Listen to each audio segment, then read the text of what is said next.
नमस्कार। पिछले व्याख्यान में हमने संस्कृतिकरण पर चर्चा की थी। आज हम पश्चिमीकरण क्या होता है या वेस्टर्नाइजेशन हम किसे कहते हैं उस पर चर्चा करेंगे। डॉक्टर श्रीनिवास ने पश्चिमीकरण का अर्थ स्पष्ट करते हुए लिखा है कि मैंने पश्चिमीकरण शब्द का प्रयोग भारतीय समाज व संस्कृति में उन परिवर्तनों के लिए किया है जो 150 वर्षों से अधिक समय के अंग्रेजी राज के परिणाम स्वरूप उत्पन्न हुए हैं, और यह शब्द प्रौद्योगिकी, संस्थाओं, वैचारिक और मूल्यों आदि विभिन्न स्तरों पर होने वाले परिवर्तनों का समावेश करता है।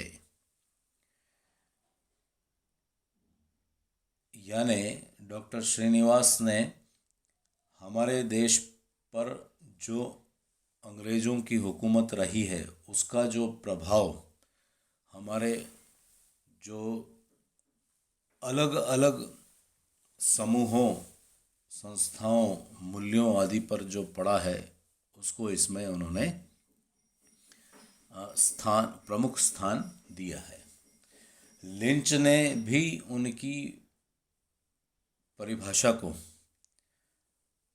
उद्धृत करते हुए लिखा है, पश्चिमीकरण में पश्चिमी पोशाक, खान पान, तौर तरीके, शिक्षा विधियाँ और खेल, मूल्यों आदि को सम्मिलित किया जाता है। यानी इन परिभाषाओं को अगर हम देखें तो ये स्पष्ट हो जाता है कि पश्चिमीकरण की अवधारणा के अंतर्गत भारत में होने वाले वे सभी सांस्कृतिक परिवर्तन और संस्थात्मक नवीनताएं आ जाती हैं जो इस देश में पश्चिमी देशों, विशेषकर इंग्लैंड के साथ राजनीतिक एवं सांस्कृतिक संपर्क के कारण आई है। पश्चिमीकरण का तात्पर्य विविध प्रकार के परिवर्तनों से है, अलग अलग तरीके जो परिवर्तन दिखाई देते हैं उनसे है। जैसे कपड़े, वस्त्र, भोजन करने के तरीके, रहन सहन के ढंग, बातचीत के तरीके आदि के परिवर्तनों से हम इस पूरे पश्चिमीकरण को समझ सकते हैं। यानी पश्चिमीकरण का तात्पर्य केवल पाश्चात्य रीति रिवाजों व ढंगों को अपनाना ही नहीं है, यह एक जटिल और सर्वव्यापक अवधारणा है। इसके अंतर्गत विज्ञान भी आता है, तकनीक भी आती है और एक्सपेरिमेंट्स भी आते हैं। उन सब को अगर हम देखते हैं, उन सब को हम एक टोटलिटी के रूप में हम देखते हैं, परिणाम स्वरूप क्या प्रभाव हमको दिखाई देता है, इसलिए ये एक सर्वव्यापक अवधारणा है।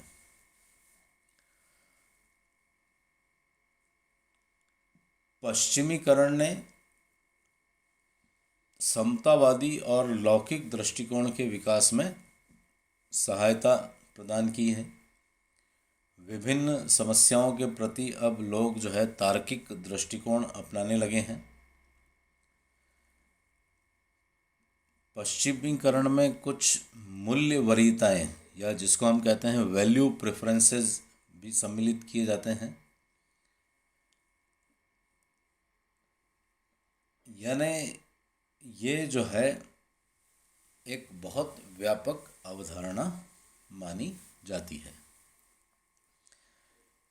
पश्चिमीकरण जो है वो एक तटस्थ अवधारणा है, क्योंकि ये नहीं बताती है कि ये चीज़ वो जो प्रभाव है, वो जो पश्चिम का प्रभाव है, उसमें उसके कारण भारत में जो परिवर्तन होंगे वो अच्छे होंगे या बुरे होंगे, वो तो केवल जो है, ये धारणा केवल परिवर्तन को इंगित करती है। अच्छाई और बुराई के मूल्यों से यह अवधारणा जो है वो बिल्कुल स्वतंत्र मानी जाती है। ये एक तटस्थ अवधारणा है, ये एक व्यापक अवधारणा है, क्योंकि इसमें भौतिक और अभौतिक संस्कृति से संबंधित सभी परिवर्तन आ जाते हैं। भौतिक परिवर्तन जो दिखाई देते हैं और अभौतिक जो हम केवल महसूस करते हैं। इसके अंतर्गत पश्चिम के प्रभाव के कारण उत्पन्न होने वाले वे सभी परिवर्तन आ जाते हैं जो प्रौद्योगिकी से संबंधित हों, जो धर्म, परिवार, जाति, राजनीति या प्रथाओं, आदर्शों, हमारे विश्वासों, हमारे मूल्यों, हमारे रहन सहन, यातायात और संचार, हमारा साहित्य, हमारी शिक्षा, हमारी न्याय व्यवस्था, हमारा प्रशासन या हमारी कला आदि जो संस्थाओं में जो परिवर्तन हमको घटित हुए हैं, दिखाई देते हैं, वे सभी जो है पश्चिमीकरण की अवधारणा के अंतर्गत हम उनको देख सकते हैं। ये एक वैज्ञानिक अवधारणा मानी जाती है। पश्चिमीकरण जो है एक वैज्ञानिक अवधारणा है। हम किसी भी समाज में अगर कोई परिवर्तन घटित हो रहा है तो उसका विश्लेषण करने की क्षमता रखते हैं। अनेक इसके प्रारूप हमको दिखाई देते हैं। पश्चिमीकरण में हमें अंग्रेज़ी के हो सकते हैं, अमेरिकी हो सकती है, या रूसी और विभिन्न यूरोपीय देशों के प्रारूप या आदर्श देखने को मिलते हैं। इन सभी प्रारूपों में कुछ तत्व तो समान रूप से पाए जाते हैं और कुछ जो है वो अलग भी होते हैं। चूँकि हमारे यहाँ पर अंग्रेज़ों ने ही भारतीयों को पश्चिमी संस्कृति के विभिन्न सामाजिक, आर्थिक, राजनैतिक, धार्मिक या भौतिक पक्षों से परिचित करवाया था, इसलिए अंग्रेजी आदर्श ही हमारे यहाँ पर अधिक रूप से विद्यमान हैं। अब धीरे धीरे अमेरिका और रूस का प्रारूप भी धीरे धीरे प्रभावशाली होता जा रहा है। ये एक बहुत जटिल और बहुस्तरीय प्रक्रिया है। ये जटिल इसलिए है क्योंकि इसका प्रभाव जो है वो सामाजिक, आर्थिक, राजनैतिक, धार्मिक, प्रौद्योगिकी एवं अन्य स्तरों पर देखा जा सकता है। हर एक जो समाज के पक्ष हैं उन पर उनका प्रभाव जो है वो अलग अलग दिखाई देता है। कोई पक्ष अधिक प्रभावित होता है तो कोई दूसरा पक्ष जो है वो कम रूप से प्रभावित दिखाई देता है। कुछ लोगों ने, जैसे हम कहें कि पश्चिमी खान पान और वस्त्रों को अपनाया, तो कुछ ने पश्चिमी आदर्शों और मूल्यों को और विश्वासों को अपनाया, तो किसी ने पश्चिम की प्रौद्योगिक जो संस्कृति है उसको अपनाया है। यानी समाज के सभी पक्षों पर उसका प्रभाव जो है वो समान रूप से नहीं पड़ा है। इसलिए ये जो है बिल्कुल अलग अलग स्तरों पर बहुस्तरीय, इसलिए ये एक प्रक्रिया मानी जाती है और एक इसको हम जटिल प्रक्रिया भी मान सकते हैं। पश्चिमीकरण का प्रभाव जो है वो भारतीय समाज पर चेतन और अवचेतन दोनों ही रूप से पड़ा है।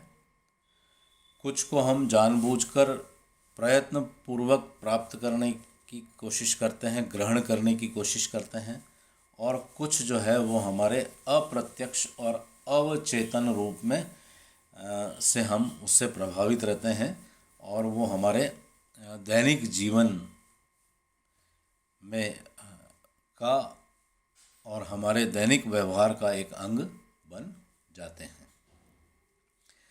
अब ये जो है ये पश्चिमीकरण एक बहुत व्यापक और जटिल अवधारणा है जो हमको हमारे भारतीय समाज में उसका प्रभाव जो है दिखाई देता है, और हर एक व्यक्ति उससे कहीं ना कहीं अपने आप को टच करता हुआ हमको दिखता है। अब जो पश्चिमीकरण है उसका और हमारे सामाजिक परिवर्तन हमारे समाज में क्या क्या हुए उन पर एक नज़र घुमाएंगे। हमारे खान पान और रहन सहन में जो परिवर्तन हमको दिखाई देता है वो जो है वो आज हमको जो है पश्चिमीकरण की प्रक्रिया के कारण ये पूरा परिवर्तन दिखाई देता है।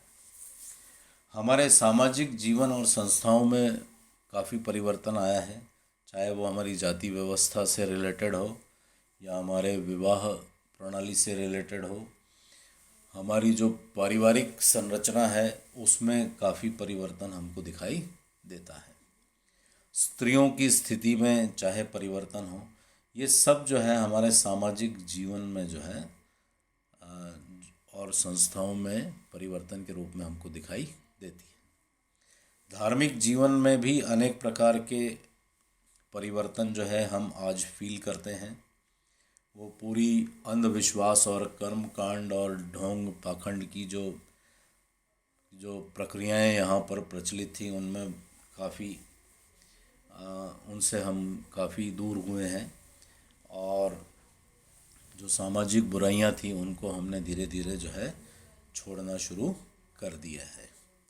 राजनीतिक जीवन में भी काफ़ी परिवर्तन जो है हमको दिखाई देता है, और साहित्य के क्षेत्र में जो परिवर्तन है वो भी पश्चिमीकरण का हमारे साहित्य के क्षेत्र में भी काफ़ी प्रभाव जो है वो दिखाई देता है। फाइन आर्ट्स में हम अगर देखें तो हमारी जो स्थापत्य कला है, चित्रकला है, या हमारा जो नृत्य संगीत है, उन सब के क्षेत्र में भी हमको काफ़ी परिवर्तन यहाँ पर दिखाई देता है। शिक्षा के क्षेत्र में जो है परिवर्तन बहुत स्पष्ट तौर पर दिखाई देता है। जो परंपरागत भारत की शिक्षा की जो गुरुकुल प्रणाली थी, जो प्रचलन में थी, वो केवल एक विशेष जाति तक ही सीमित थी, और आज हम जो है उस पूरी गुरुकुल प्रणाली को हम जो है त्याग कर चुके हैं, और शिक्षा का जो अधिकार है वो हर एक व्यक्ति को जो है दिया गया है। ये भी पश्चिमीकरण का ही प्रभाव जो है हमारे भारतीय समाज में हमको दिखाई देता है। और जो पश्चिम की शिक्षा को हमने जो ग्रहण किया है उसमें उदारवाद, धर्मनिरपेक्षतावाद, प्रजातंत्र, समानता, स्वतंत्रता के जो आदर्श हमको इसमें दिखाई देते हैं। इसलिए हम ये कह सकते हैं कि जो पश्चिम की शिक्षा को जो ग्रहण हमने किया, उसके बाद जो परिवर्तन हमारे विचारों में, हमारे आदर्शों में, हमारे मानदंडों में, सामाजिक मूल्यों में, हमारी जीवन शैली में जो परिवर्तन आया है, ये सब उस पश्चिमीकरण का ही, पश्चिम की शिक्षा का ही प्रभाव है कि आज हम इतने परिवर्तित जो है हो चुके हैं। आर्थिक क्षेत्र में भी हमको काफ़ी परिवर्तन जो है पश्चिमीकरण का देखने को मिलता है। हमारी जो अर्थव्यवस्था, जो पुरातन या प्राचीन जो अर्थव्यवस्था थी, वो ग्रामीण अर्थव्यवस्था थी। सारी अर्थव्यवस्था कृषि और कुटीर उद्योगों या व्यवसायों तक ही सीमित थी, उन्हीं पर आधारित थी, और प्रत्येक गांव जो है वो लगभग एक स्वतंत्र आत्मनिर्भर इकाई था, और गांव में जो उत्पादन होता था, जो प्रोडक्शन होता था, वो वहाँ की लोकल आवश्यकताओं या स्थानीय आवश्यकताओं के अनुसार ही होता था। हाट हमारे यहाँ लगा करते थे, साप्ताहिक हाट, बाजार, मेले, इस तरह की जो एक ग्रामीण आधारित अर्थव्यवस्था जो है वो हमारे देश में दिखाई देती थी। अब धीरे धीरे इन औद्योगिकरण के कारण हमारे कुटीर उद्योग जो है वो सब धीरे धीरे ख़त्म होते चले गए, नष्ट होते चले गए। और औद्योगिकरण के कारण जो है वो ग्रामीण से या लोकल से हट करके इंटरनेशनल या अंतर्राष्ट्रीय स्तर पर वो चीज़ चली गई। और उसके कारण जो है हमारा पूरा का पूरा जो है आर्थिक क्षेत्र में जो बदलाव हमको आज दिखाई दे रहा है, वो उसका पूरा प्रभाव जो है वो पश्चिमीकरण के कारण ही हम देख सकते हैं। इसलिए पश्चिमीकरण का प्रभाव जो है वो हमारे दैनिक और हमारे संपूर्ण जीवन पर हम उसकी छाया जो है वो देख सकते हैं। धन्यवाद।